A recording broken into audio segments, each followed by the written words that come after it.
You are now entering the world of Musings of a Geek podcast network. Stay geeky, my friends.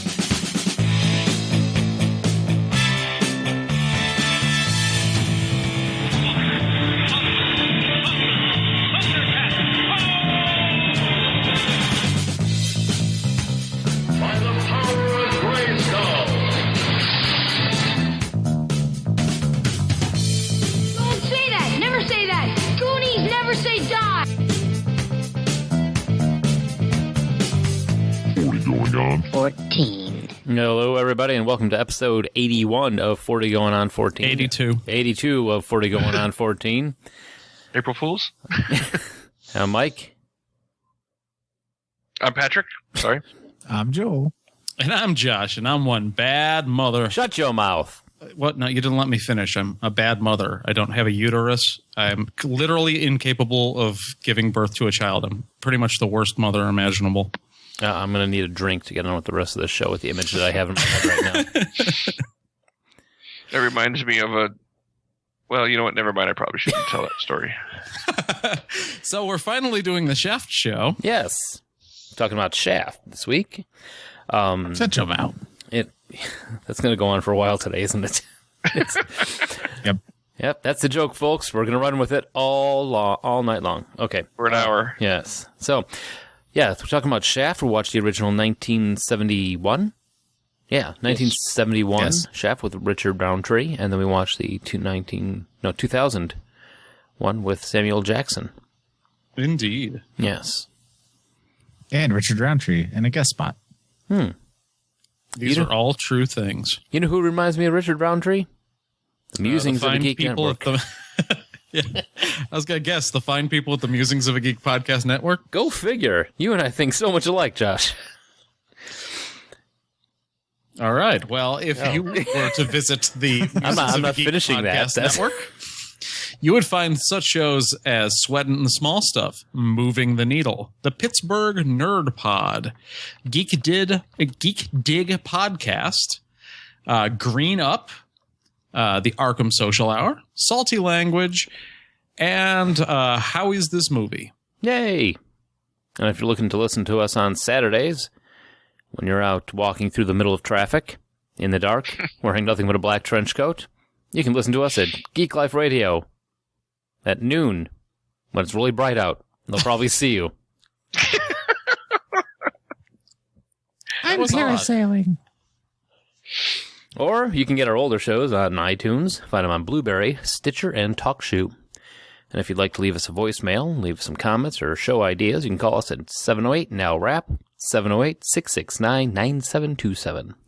Or if you don't like the idea of your voice being played on the air, where we will then subsequently mock it, you can always send us an email at 40go14@gmail.com or shoot us a tweet. We're on Twitter at 40go14. I tweeted earlier. I bet you did. I'm tweeting right now.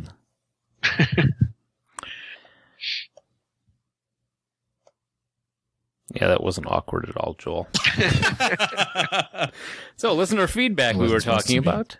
We got any voicemails there? Yeah, we got one. Huh. I probably should have. I'm not doing very good on the whole screening the voicemails thing. I wasn't sure this one was going to download. Let's see what it says.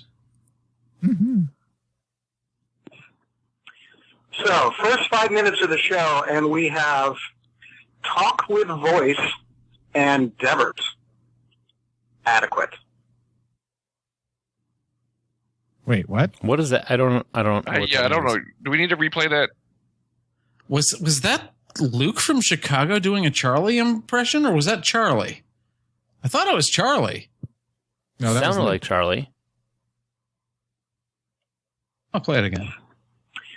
So, first 5 minutes of the show, and we have Talk with Voice and Devert. Adequate. No, that's Luke. Yeah, it sounds like Luke. Shit, he's catching. I have no idea what he meant even more than usual. Talk with voice? Oh, wait. He's talking about the Talk show. Oh. Okay, and? And Debert. What the heck is a Debert? I don't know. Opposite of a live It's that bird? card you used. It's like a check, but you draft money directly out of your account. Ah, like a credit Debert card. Yes. It's Dilton. Debert. It's Dilbert's brother. Oh, 5 minutes of the show. I'm trying to remember. shut your mouth. No, not 5 minutes of this show. Too soon. So, yes, we usually talk in our shows. That's how podcasts work. I'm very confused right now. Yeah. I'm not usually this confused until after the break. I need an adult. I don't think it has ever been more about that time. I don't even know where to go with this. All right, hang on. It is that time. This week in music, movies, and TV.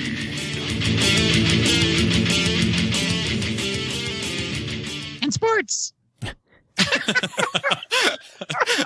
little late to the party almost on that one. It's back again. It's back to being funny now. Yeah. And Joel's going to be a little bit slow because he's slowly asphyxiating from his dog farts that are going on. She's being very problematic, so it's making this difficult. Feels like there's something I'm supposed to do here. All right, so the weekend 1971, when the original Shaft was released, the number one song by The Temptations called, we got an early on acronym of the week, JMI, parentheses, or what are those? Those are parentheses, RAWM. Yeah, that's Jesus Makes Ice, Random Alcohol with Men. It's a song about a very controversial reinterpretation of the New Testament as a bar crawl, where it picks up the apostles. Nice.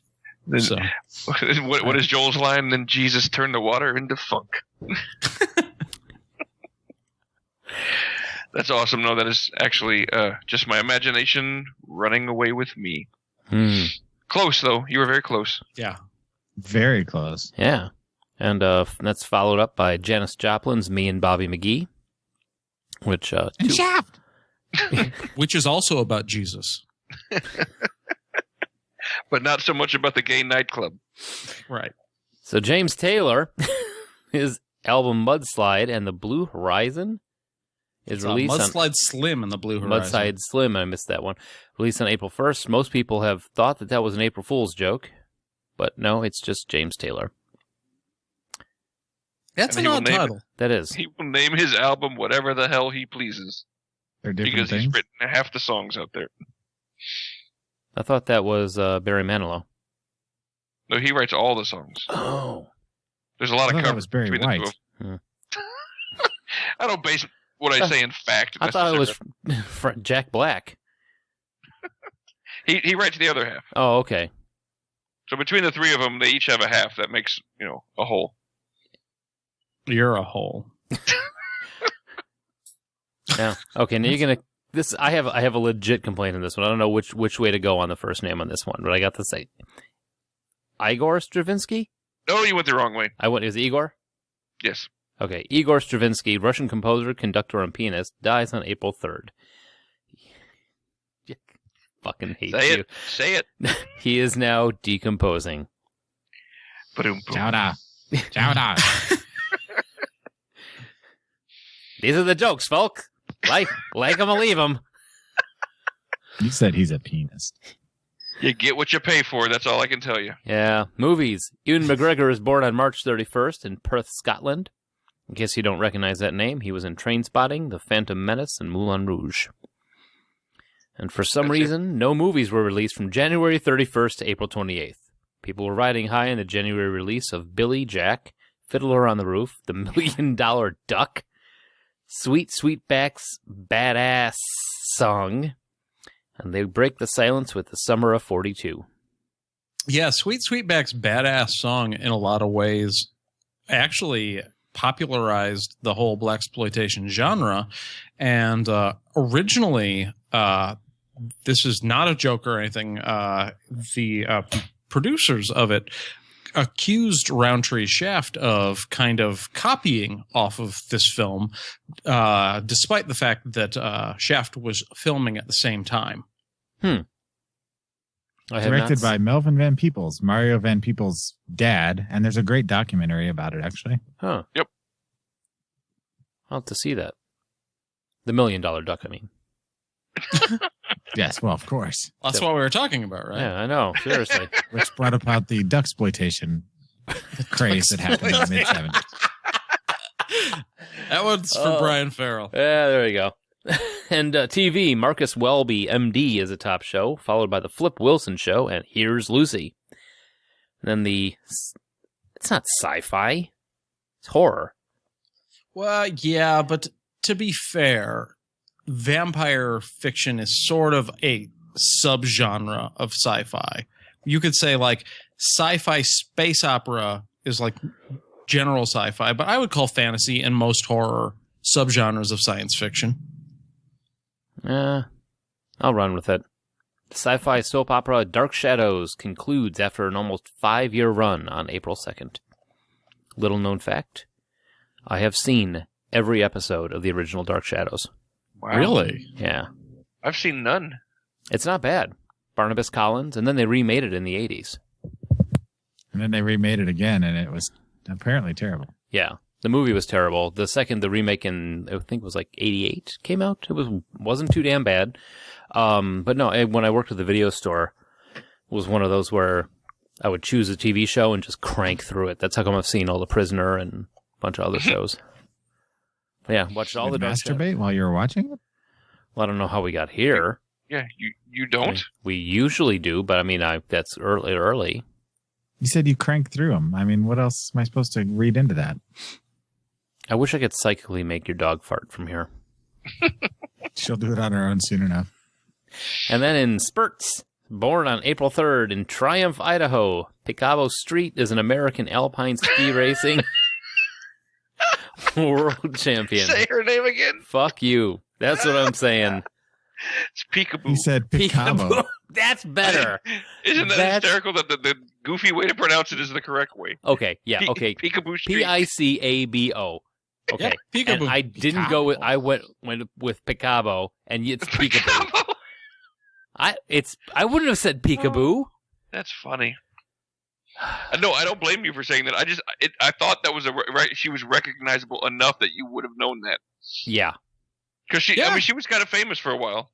Okay. I mean, yeah, she's got an unusual name. She's reasonably attractive, and she was an incredible athlete. Okay. Yeah. Oh, here he goes. Here comes Google. Oh, wow. See? Yeah. All right. Peekaboo. Peekaboo Street. Sunny days chasing the... Pablo Picabo. So, Japanese race car driver Shinji Nakano is born on April 1st. You got that name. Yeah, I know. Yeah, that one's no problem. He always does that. He always he Barney's us. Barney from The Simpsons. We always think he's gonna just fuck up all the, yeah. As opposed to Barney Gumbel. from. That's who he's I talking couldn't about. think of Dinosaur? Gumbel. I choked. Yeah. I couldn't think of the last name. Yeah. Barney Fife. So, Shaft. 1971, directed by Gordon Parks, music by Isaac Hayes. John Shaft. What? Kidding. Trying to fake like I didn't know that Isaac Hayes sang the theme song. Sorry. I'll shut up.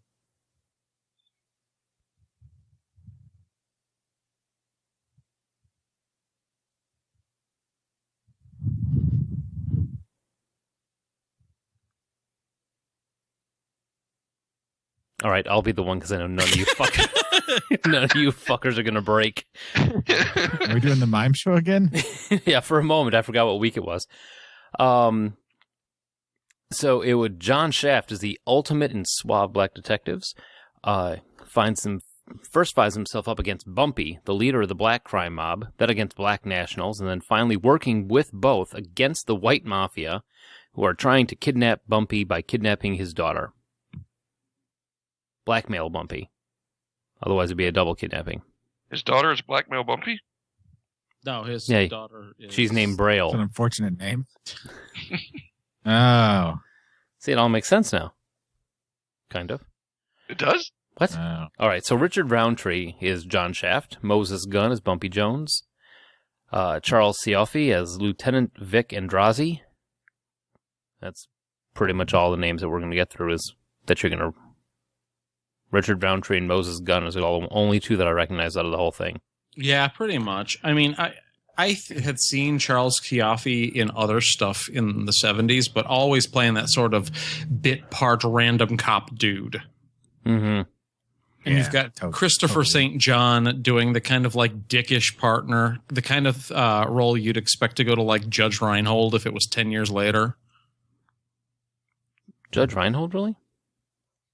That was the first name that came to mind. Yeah, he was kind of dickish. Yeah, not always, but sometimes. So I've always been a big fan of this film. Just... See, I just want a quick run around. How many of us have seen this before this time? Not me. Me? Nope. Okay, so Mike, you watched this specifically for the show. Yeah, I watched this for the first time. I'm trying to think.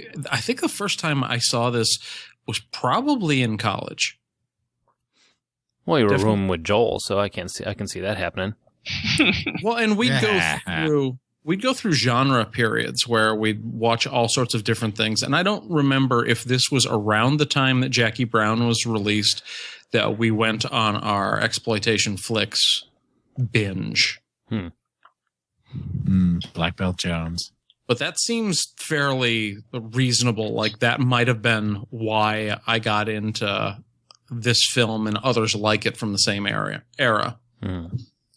In general, this particular sort of exploitation genre was characterized by being crime films set typically in the urban environment, with mostly from the Black experience perspective, but not necessarily tackling Black issues, which is, I think, one of the reasons why it's called sort of an exploitation piece.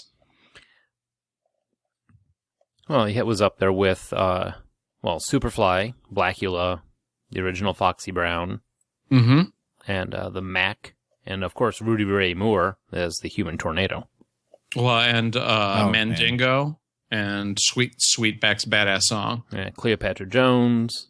Yeah. Yeah, then you got into the Big Bird Cage and all the other stuff. They get into subgenres. Right. Mm-hmm. So before we get into a plot synopsis and start talking about what happened in the film, you want to do some trivia? Yeah, let's do that. Okay, Ron O'Neal, known as Superfly in 1972, 1 year after this, actually auditioned for the role of John Shaft, but was turned down because producers felt his skin complexion was too light. So he was too white to play Shaft. Well, if you've seen him, he is lighter skinned. Yeah. Then Gentleman. Isaac Hayes originally auditioned to play the title role, and producers cast Richard Roundtree, but were so impressed with Hayes that they asked him to write the now legendary score to the film, which I really think it is legendary. Oh, yeah. Yeah, not just the theme, although that's the most recognizable thing, but the music all the way through is very, very good. Oh, yeah. Very good. I mean, just the entire soundtrack. I mean, of course, you just let Isaac Hayes, take off and do what he wants. So you're going to get some good stuff. And Moses Gunn's character... Unless you make Scientology jokes. Right. But the music was very contextual in the film. I mean, it made sense and seemed to be written for it. So... Yep. So Moses Gunn's character is called Bumpy Jonas after the real Bumpy Johnson, who was an African-American mobster in the 30s. He was born in South Carolina and got a nickname Bumpy. Ready? Because he had a bump on the back of his head. They weren't really clever. It just... No, I mean, it's pretty, He was a drug trafficker, a bootlegger, mob boss, and a numbers runner. So this is Ambidextrous Smith.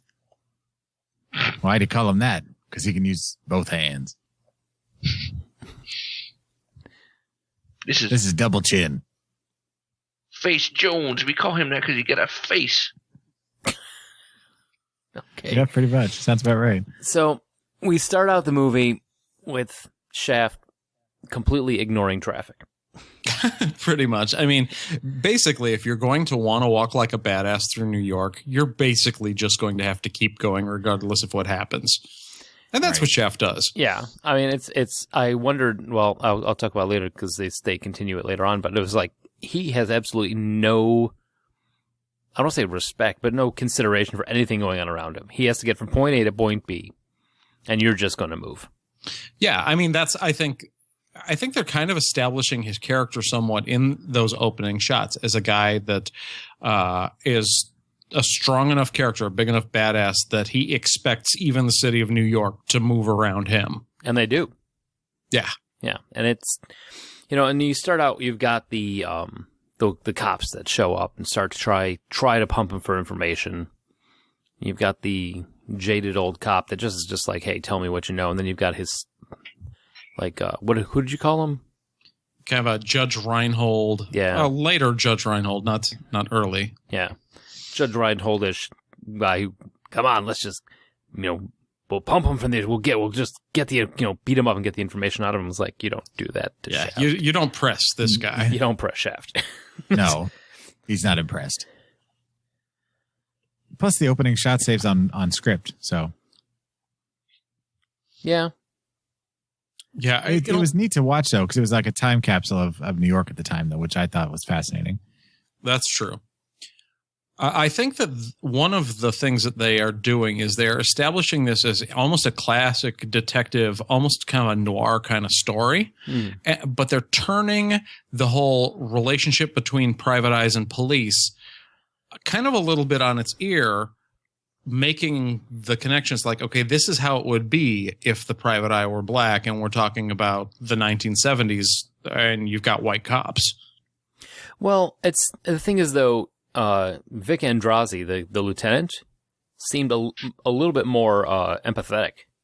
Well, yeah, I got the impression that they were old friends. Yeah. You actually could say that they were together at one point or another, where they were, on the same team, so to speak. But it was the captain that was, the jackass to him. It seemed like the whole time Vic was just like, look, if you don't want to tell me now, you'll tell me later, whenever you're ready. I'm here, type of thing. In the meantime, Ben Buford is trying to crank him for information, and the captain keeps pulling shit to try and, get the Shaft. Of course, in the first 10 minutes of the movie, he does throw a guy out his window. It was more of a dodge, really. Well, he gave a little bit of an assist near the end. Yeah, a little bit. There was a little bit of a assist. Shaft. So it was a little bit of the, since you're going that way, I'll just help you out. No, and then of course you have the, the screeching tires and the woman screaming from below. I did like the interaction in this. I think honestly, my favorite scene in the movie, it had to be when Bumpy shows up finally, and they has a conversation with Shaft about his daughter being missing. Yeah, because it starts out with a pretty hardcore stare down. Yeah, and like, you need something from me, and I'm not going to break. I already put one of your guys in the morgue. Get the hell out of my seat. Yeah. You know what I can do. Just replace that. So that and his sidekick with that voice. Mm-hmm. I don't know, was that actually his voice, or was he like trying to do a Muggsy on it? I think that was probably actually his voice. I mean, maybe it was a character voice. Yeah, but just the whole, when he tells you he's gonna be here, you be here on time. So, but Joel? Yes? Interjection. Things are so Skypey, I'm having a hard time hearing. Oh. I agree with all of what you said. I mean, as far as that interaction and everything, and it established the characters and the relationship they were going to have, because throughout the rest of the film, I mean, you can see that they're walking this really tenuous line between Bumpy wanting to just say, screw it, you're going to do it my way or you're going to be dead, and also wanting to get his daughter back. And there's that follow-up scene where, what was it, Shaft was asking for more money, was it? Trying to remember the whole interplay. Basically, what ends up happening is Shaft agrees to look on his only lead, which is to check with basically the Black Panther type organization in the city, which was it's like maybe these guys took him. And Bumpy, it turns out, knew very well that this kind of Liberation Front organization had nothing to do with the disappearance of his daughter. He just wanted to get Shaft in the building because he knew he couldn't introduce himself and get them kind of on their side. Mm-hmm. And Shaft kind of figures that out. He figures out that the hitter that was in the building was not a coincidence. Like white guys with machine guns show up and start blasting. And Shaft figures out... Yeah, this isn't 2015. Sorry, political humor. Well, if that was 2015, they would have had badges. That's kind of what I was... Yeah. All right, sorry. But that Shaft was figures Patrick out from the Texas consulate.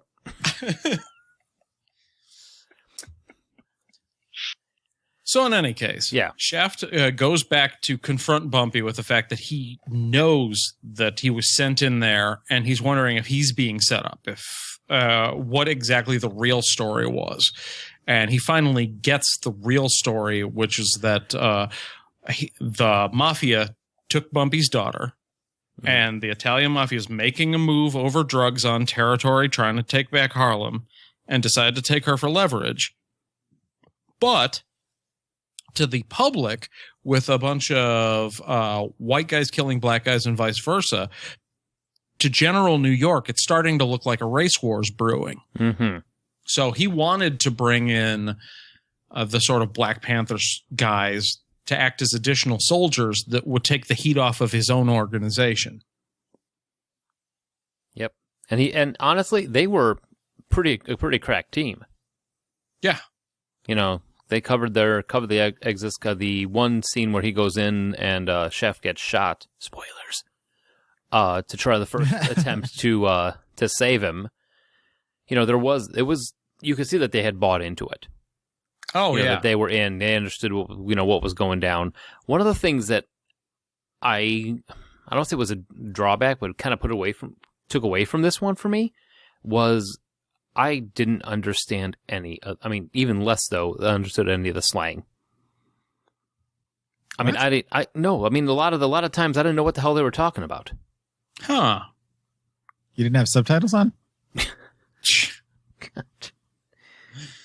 No, unfortunately I don't have my notes. There were times where there were some very 70s slang that was being tossed. Like at the very end when the case is closed or when he calls him on the phone. And he says that ending, like, did you watch it in one sitting? Yeah. Okay, because that was a callback to a couple times we've got the random sex scenes with Shaft. Yeah. Yes. And at the end of one of them, Vic Andrazi happens to be in the hallway when Shaft kicks the girl out of his apartment and tells her to close the door on your way out, baby. And she says, "Close it yourself, shitty."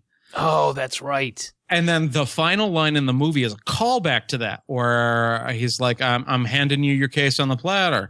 And Vic's like, well, help me close it. He's like, close it yourself, shitty. Okay. That's right. Totally forgot about that. Yeah. Yeah, his style of humor is really kind of over the top, and I thought that was kind of cool. It's like when the one guy shows up and is going to shoot off his mouth. Hey, where do you think you're going? I'm going to get laid. Yeah. Where are you going? Yeah. And what about his clever ruse to make them think he was in his apartment? The whole bar scene. That was one of my favorite scenes in the entire film, where he pretends to be the bartender. Yeah, that was pretty good. He decides to take over from the flagrantly gay stereotype. Everybody in this movie was a stereotype. Yeah. Everybody was a caricature. Yeah. The Italian stereotype, the gay stereotype, the black stereotype. Yeah.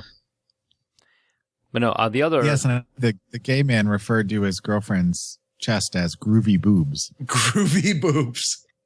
Yeah, that's right. The chick with the groovy boobs.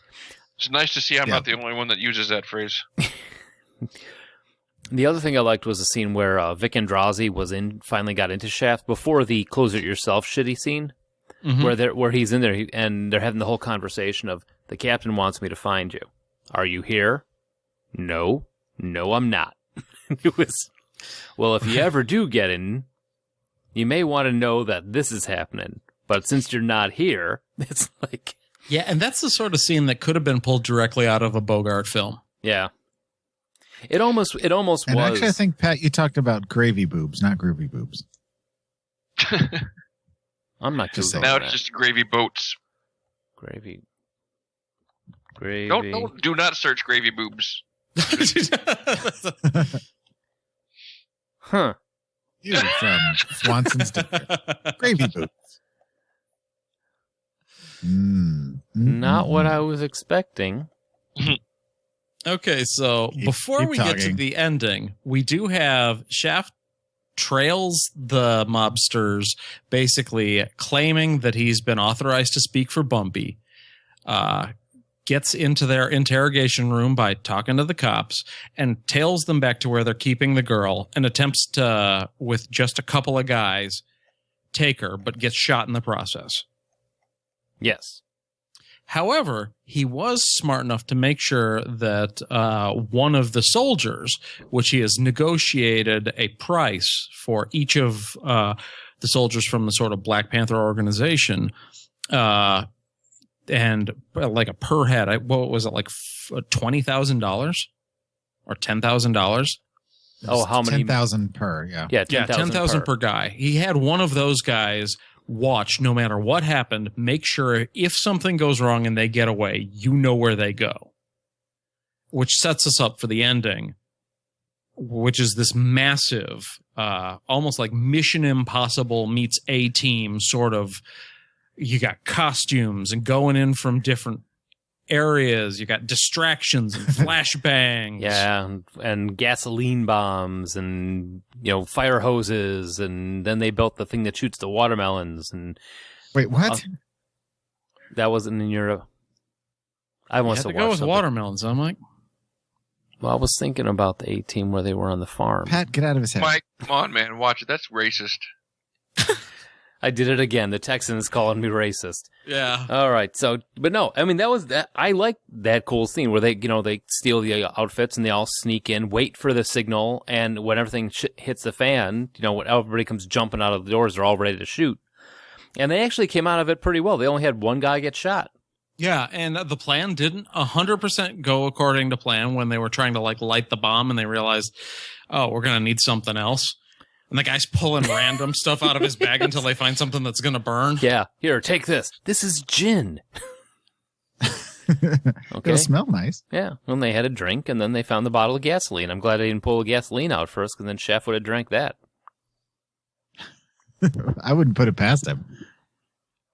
But yeah, aside from one guy getting shot, they pretty much have the distraction on one side, bust into the room, but also attack the hallway where they know mafioso are going to be bouncing out of every single door, guns blazing. Mm-hmm. Take care of some of them with a fire hose and gun the rest down. It pretty much goes according to plan. Yep.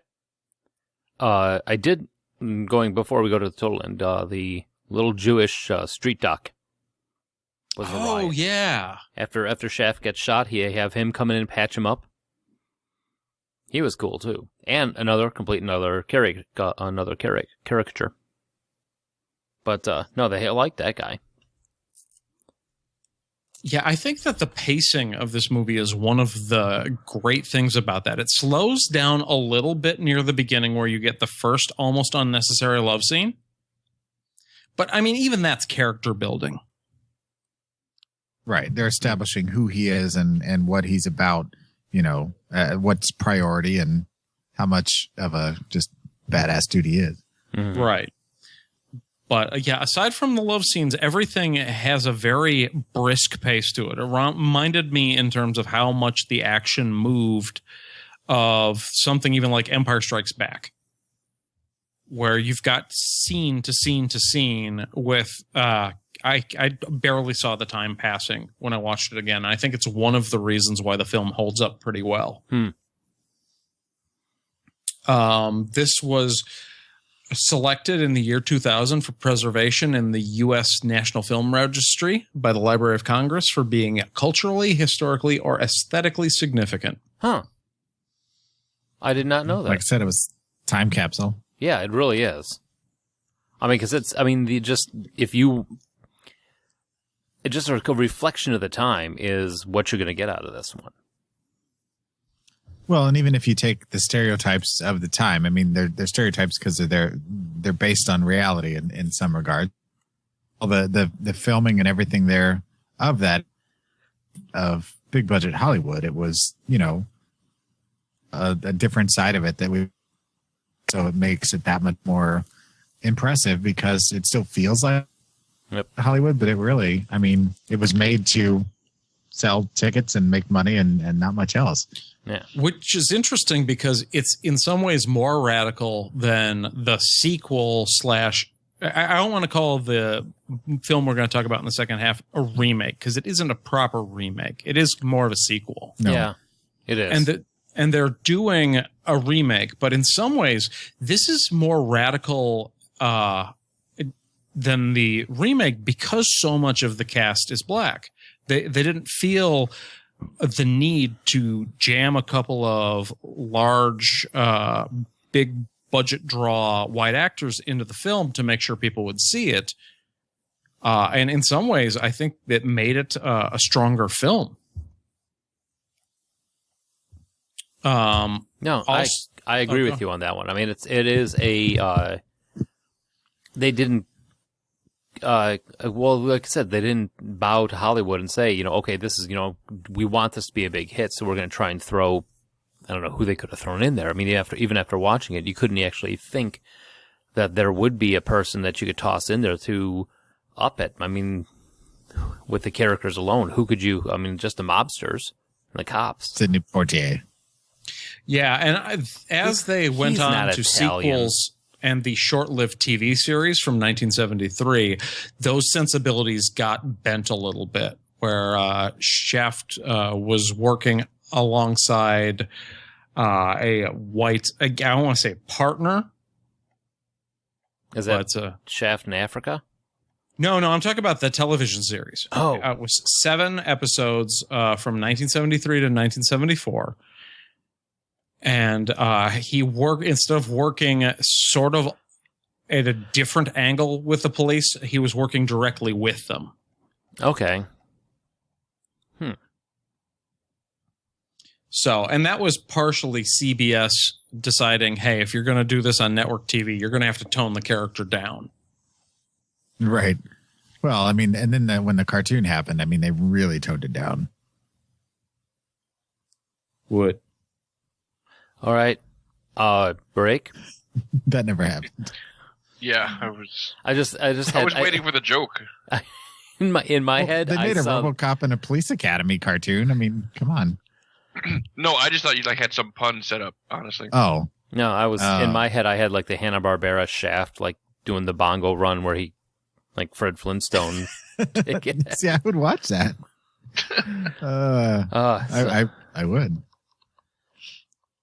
Matter of fact, I'm going to go write that, create it, watch it now. On the break? During the break. Right? On to the break.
Hello, everybody. We we are back.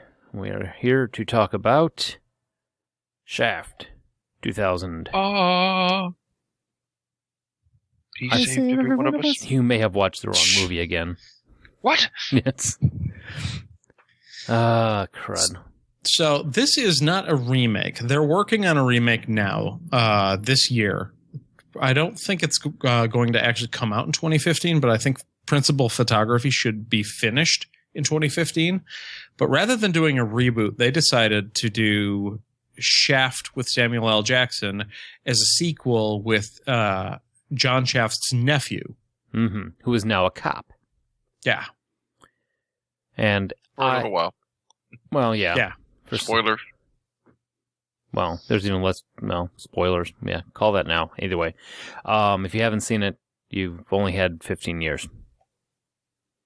So, Shaft 2000, starring, like we had said, Samuel Jackson as John Shaft II, Vanessa Williams as Carmen Vasquez, Jeffrey Wright as Peoples Hernandez, Christian Bale as Walter Wade Jr., and Richard Roundtree as John Shaft I, the uncle of this film Shaft. Pat Hingle as Judge Dennis Bradford, Busta Rhymes as Rasan, Toni Collette as Diane Palmieri, Dan Heda as Jack Roselli. Hedaya. That's a pretty good cast. That's a good cast. I dug it. It's good stuff. And I think they did a good job on this one. Putting, the right person. I mean, because and honestly, thinking of any actor that's out during the 2000s, can you think of anybody else except for Samuel L. Jackson that would play Shaft? Shia LaBeouf. Tim Meadows. You may be watching the wrong movies. Again. Tim Meadows. So this one kicks off with a scene sort of in semi-flashback with the racially motivated murder of a character named Trey, who was played by Mekhi Phifer. Mm-hmm. And we kind of immediately get into the sort of detective stuff as Shaft is piecing together exactly what happened from a couple of different perspectives, and the stories he gets build the scene, but they're a little out of order and there's a few bits missing. He knows that Mekhi Phifer was beaten almost to death, and he later passes of his wounds to his head outside a nightclub. And he goes back in and sees a waitress who's played by Toni Collette, who is nervously looking over at Christian Bale. Yeah, she's basically, when he walks in, fingering him for it. Just give it. Ew. Oh, God. I had to know that was. Yeah, I know. I don't know what the hell I was thinking. Batman's a racist.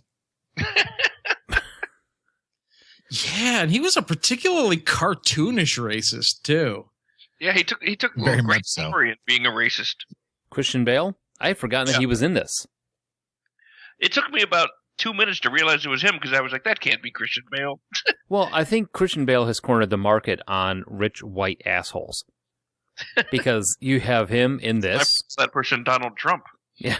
Well, you've got him in this, and then you have him in American Psycho, and then you have Bruce Wayne, who, he's an asshole. Oh, well, yeah, when he's doing his whole Bruce Wayne thing, buying the hotel and swimming in fountains with supermodels. Yeah. Anybody that's not me that's doing that, 40's here. The only person I'm not going to call an asshole who's doing that would be me. But I'm still an asshole, so I guess never mind. You got to get to the rich part first. Yeah. Exactly. That's my point. Maybe attractive, too. Oh, that's what's missing. Oh, that too. The only difference between me and Bruce Wayne is money. That's pretty much it. Physical fitness? And you're real. No, he's not. It's 3 things. That's it. That's all there is. Hair. Hey, I have hair. On your back. On your back. It counts. Yeah. I'm Batman. So Samuel L. Jackson enters the scene by walking directly through the center of traffic, just like his uncle told him how to cross the street. Yeah. As you do. Yeah. This family, it does not care about jaywalking. I just had a vision of John Shaft I. Now, when you cross the street, you just go. They will get out of your way. You go down the middle. of that As a kid, he motherfucker. starts looking both ways. He's like, "What did I tell you?" Vanessa Williams did a great job as Carmen Vesquez, I think. Yeah. She was good. Overall, there were a lot of characters in this movie. Maybe a few more than it needed. I mean, it was fine. I didn't dislike it. No, I mean, it was, I think... Are we to that point already, Josh? Wow. No, well, hang on. First, let's get the trivia out of the way. Sure. Yeah, let's get the plot and the trivia. Okay, New York City police detective John Shaft, nephew of the original 70s detective, goes on a personal mission to make sure the son of a real estate tycoon is brought to justice after a racially motivated murder. Hitting him upside the head with a stanchion. That's pretty rough. The trivia, John Singleton's original idea for the main character to be the son of John Shaft, and that the two Shafts... No, they didn't do anything, Josh. I was really amazed at that. Yeah, I know. I was waiting just for go it. with it. Okay, would work together, but no studio was willing to finance the project. Paramount producer Scott Rudin demanded that the character be changed to the Shaft's nephew, and for Richard Roundtree's participation to be reduced. That is such crap. And I think that is the reason why, though this is all right, this looks very much like a lot of other action films from the 2000s. Yeah. Did you hear about the TV show that Richard Roundtree and Richard Mall were going to do together? It was called Shaft and Bulls. Oh, God. So Richard I Roundtree... didn't do it. I didn't do it. Richard Roundtree, who plays Shaft's uncle, is only 6 years older than Samuel L. Jackson. Whoa. Yeah. He started already. I grew up with two with the family next door where the two uncles were younger actually than their nephew. Huh. Because they were born so late in life. Sure. Yeah. Big families, that can happen. Yep. Well, look at my neighbors. Yeah, they probably have that in their own family. Yeah, it's probably like One of those kids has got to be uncle to one of those. That's a weird thing you got going over there. Yeah, tell me about it. Anyway, John Leguizamo was originally cast as Peoples Hernandez, but dropped out to go work on Moulin Rouge. Which Interesting. I'm Our pretty second okay. Rouge yeah, I'm good with that. What'd you say, Pat? I said that's a second Moulin Rouge reference. Yeah, that is. Yeah. That's weird too. But I'm all right with him. I think Jeffrey Wright did a good job as it. Though I do think if someone kills your brother, if you're going to go after him, I think you're stabbing yourself in the chest with an ice pick is counterintuitive. I just think it's a testament to him as an actor that you've got the same guy as Peoples Hernandez stabbing himself with an ice pick, and the same actor played Beatty in Hunger Games. Holy Yeah. shit, that's right. Yeah, same dude. Oh my god, I didn't even make that connection until right now. Yeah. I really like him as an actor. No, I mean he's a great character actor. He's He another played one. Basquiat. His accent was a little over the top in this one, but Yeah. Well, That's everything was fair. over the top. Would in you say this it was one. bumpy? This is another one of those movies I took my grandmother to go see. Because she liked black men. well, yeah. She I laughed. didn't need to She say la- the word black in that sentence, really. I just Yeah. No, Yeah. Texas. So I was calling his grandmother a whore is what I was really doing. Aw. You know I loved her. She would have loved you. Yes, what do you mean would have? All right, This I got to got step weird. away from a second. Like, you want to keep escalating this, Mike? No, I don't know why I decided to have a volley go back at you. But no, we took her to see this. This is in the same era of, well, let's see what ridiculous movies we could take her to go see, like World Police. That was another one. Oh, nice. Yeah, took World What? Police. Yeah, we. How I did did you not take her to see that. To My- the puppet sex scene. Yeah, my brother took her to see World Police. We talked about this before. We also took her to see Alien vs. Predator, and I took her to see Shaft. And And did you subject what are her you to doing Alien to- versus Predator? it's not like the original Predator was anywhere around to be seen. We already watched it at home. Took her to go see Inception. That was entertaining. Oof. Because we finished it off, and the titles rolled, and the last thing thing happened and lights came up and she looked at me and she went, I don't know what the hell's going on. Had nothing to you gentlemen. Sorry about the aside, but have I ever told you, gentlemen, the story about when my dad decided to take the entire family, and I mean like cousins and my grandmother and grandfather and just everybody. There was like 28 people all went to go see E.T. together. Oh, shit. Yeah, and we walked out of the theater at the end of it, and my grandfather just pretty much kind of looked around at everybody, and he says, I believe that feller was from outer space. Oh, God. Yeah. Lots of great character actors in this one. For me, Busta Rhymes. Oh, I'm sorry. The last trivia. The word fuck is used 165 times in this movie. 170 of those, or 150 of those times are just when Busta Rhymes is driving. That's the appropriate reaction to Busta Rhymes driving. Yeah. Did you, okay, in contrast between these two, how many times did you hear him cuss in the original one? Busta Rhymes didn't cuss at all in the original one. Yeah. Good point. Yeah, one of the key differences. Why do I keep setting him up, Josh? I don't know. No, I mean, in language between the 1970s and this version, it was night and day. I mean, there was absolutely, comparably, almost no cussing. Yeah. In the original Shaft and compared to this one. It was a simpler time. That's all you got? Well, I could have gone racist and said black people weren't allowed to cuss back then. But I didn't want to do that, Mike, so thanks for dragging it out of me. Well, also, Richard Pryor kind of shoots a hole in even that racist argument. Well, it wasn't serious. All right, so anyway. I don't know. You're from Texas. You believe stuff. Remember, I'm one of the few non-racists down here, which is why I can say things like that. So, the best turning in my badge scene? That was ridiculous. Throwing it as a shuriken. Yeah. and I saw him do that, and I was like, huh.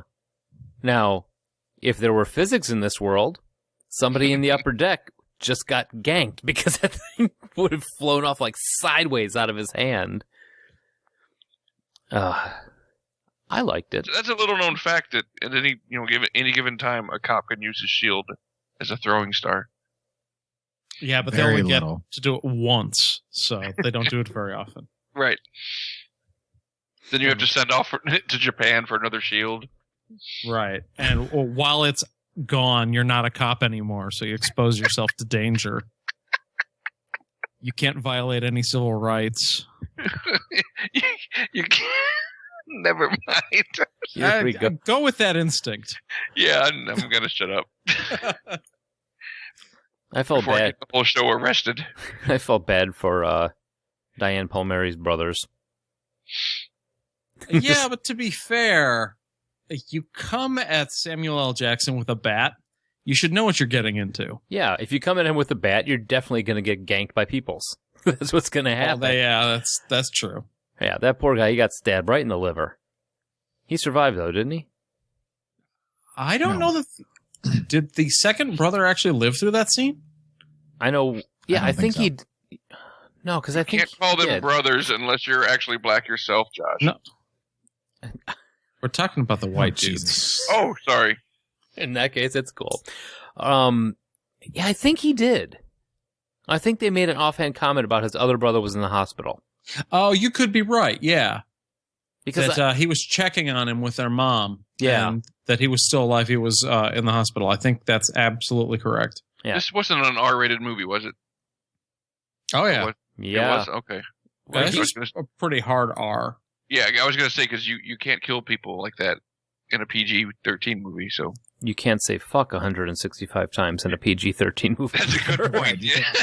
That's a very good point. Yeah. I didn't think about that.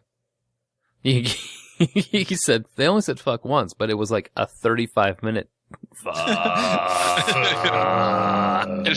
Just one guy in the background of every scene dragging it out.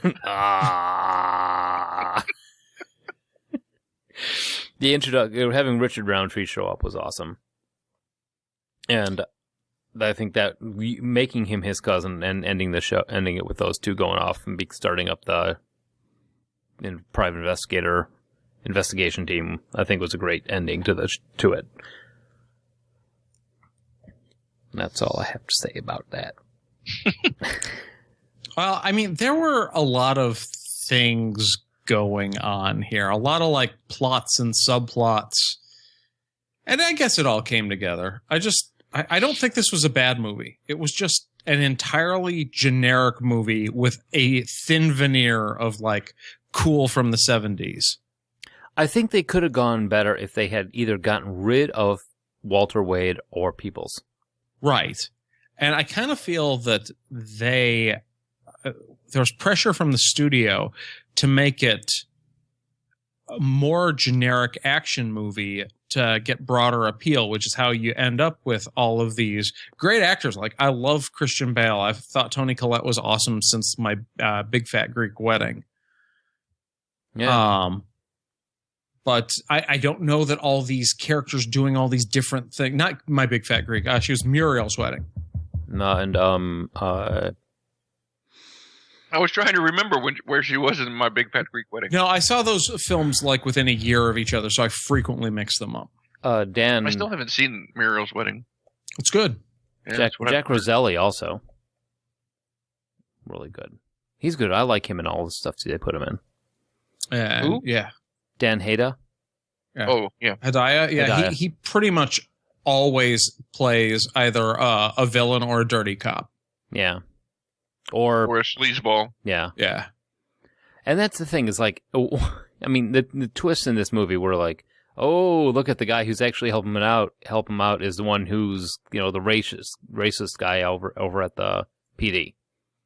I liked that. I like that twist. That was cool. I was expecting that Roselli would actually turn out to be good about halfway through the movie the first time I saw it. But then I'm like, what am I thinking? Look who's playing him. He's got to be dirty. Just goes to show you that even racists can have depth. What are you saying, Pat? Just saying. Just speaking up for the racists. Exactly. They shouldn't always be impugned. Sometimes they do good things. I mean, Hitler did wonders for the economy. Let's stop him right now. Good God. Christ. Here we go. So...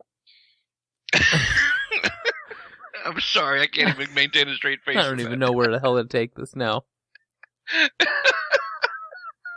I am completely derailed.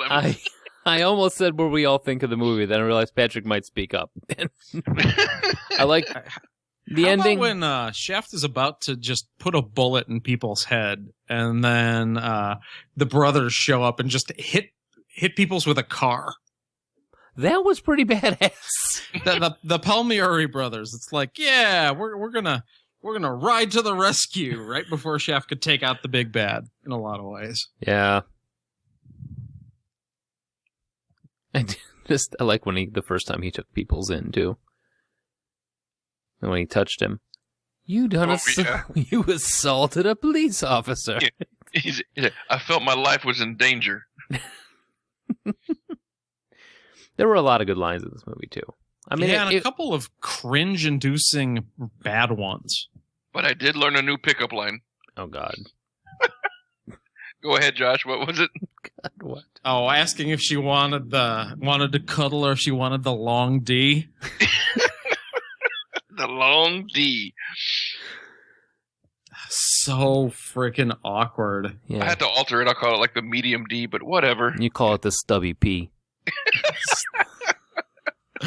He had a couple of hits in the 90s. Stubby P. Stubby P. Stubby P and the boys.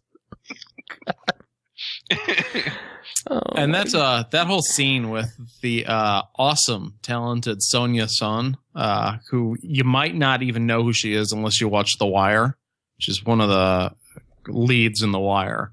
It's great to see her in this. But yeah, the whole, it's my duty to please that booty. It's like, okay, that's a badly written line if even Samuel L. Jackson can't make it sound cool. Yeah. Yeah, that's a good point. I want to hear James Earl Jones say that. Go ahead, Joel. I don't do a James Earl Jones impression. You don't do any of the other ones either. That's never stopped. We don't do Sammy Davis Jr., that's for sure. No, because he's dead. Oh, now I'm sad again. Hey. All right. So, going around, how we feel about this one? I think we pretty much all liked the original, right? Yeah. Oh, yeah. Yeah, I liked it. I mean, it wasn't wasn't what I was expecting. Like I said, I tend not to like the pacing on the 70s movies. I didn't like that, but I mean, as a whole, I thought it was a lot of fun to watch. I kind of nothing to the first movie. I didn't like it or hate it. That's fair. Joel, you were trying to say?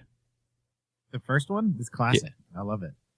Yeah, I feel the same way. I don't know that it cracks my top 10 or top 20 movies, but if I'm thinking of the 1970s, Shaft is going to be one of the first films that jumps to my mind. I should have probably mentioned this in the first half, but I'm not a real big, huge fan of the whole blaxploitation, exploitation, any kind of that genre myself. So I knew I wasn't going to love it going into it. And I think that the real dedicated genre films, a lot of the things that we've talked about, like kung fu and whatnot, they're just not your thing. Right.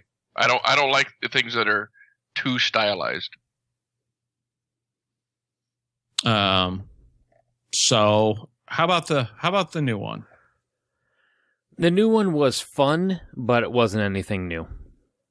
I mean, it wasn't for the 2000s. It was a standard action flick. I mean, they threw in, like you said, a little bit of frosting of the 70s feel to it, like with the fade outs and that sort of thing. But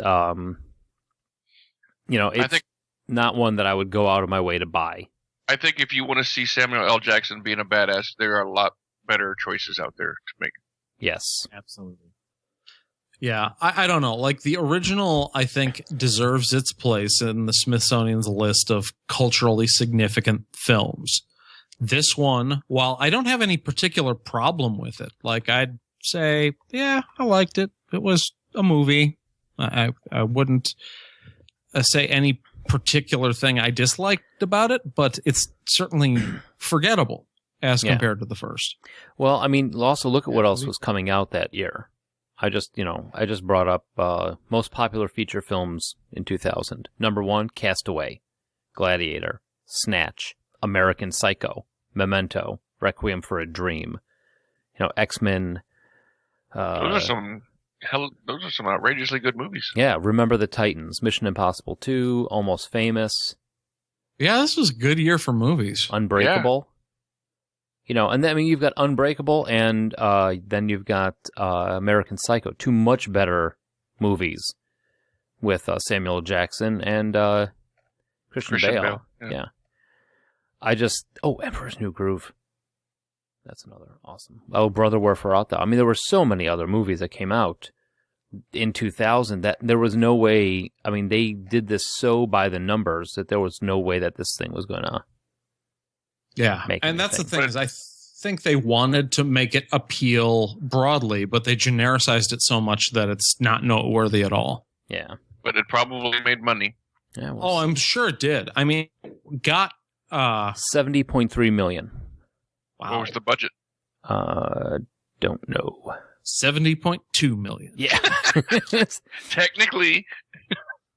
Yeah, it was the number 33 on the list of movies, top producing movies for the 2000, just ahead of The Kid with Bruce Willis, which was just ahead of Road Trip, which was just ahead of Vertical Limit, yikes, which was just ahead of Bring It On, which was just ahead of 102 Dalmatians.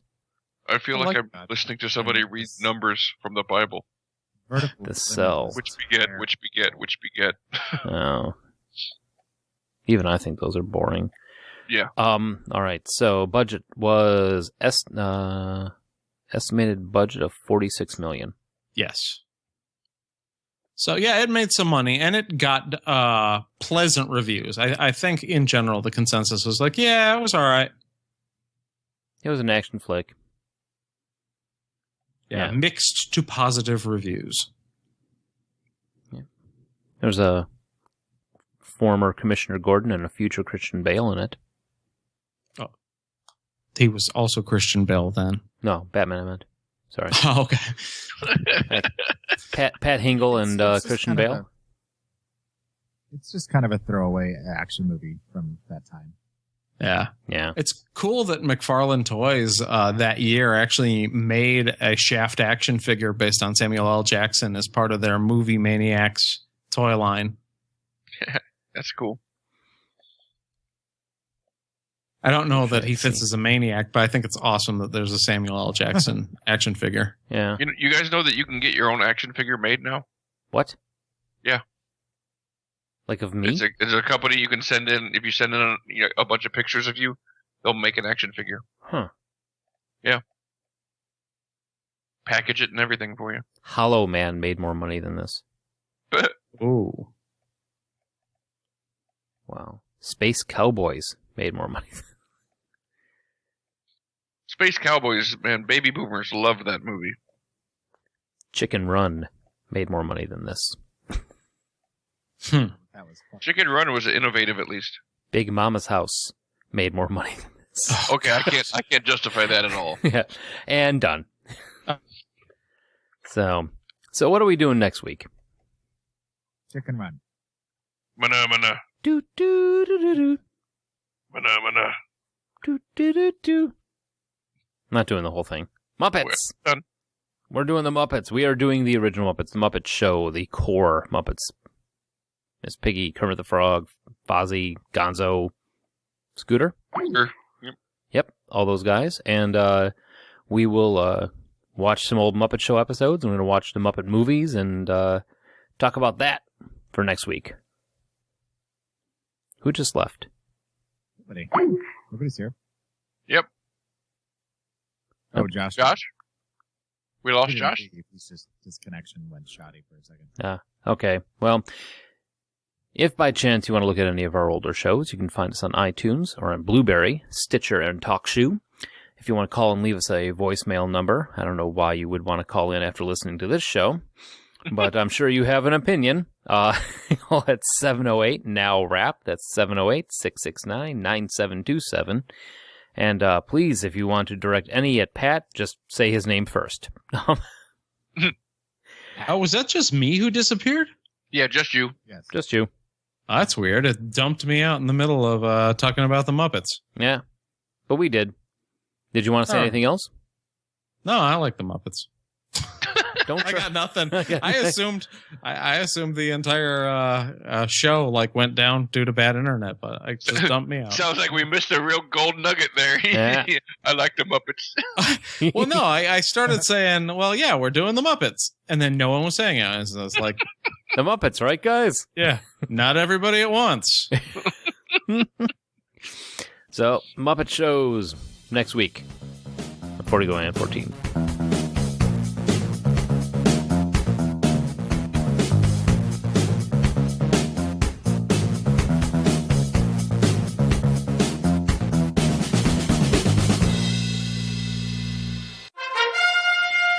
You are now leaving the world of Musings of a Geek podcast network. Stay geeky, my friends. Picking Is that Woody Allen with the stroke? Bull? Pecking Bull? What movie? Put Pecking Bull? Oh, it was definitely not that movie. That was Who did Tremors. that? I think I can smell that from here. Who guessed Tremors? Taste it.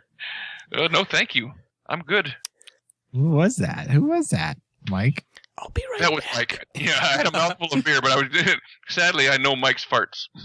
He's going off to get a spatula to wipe.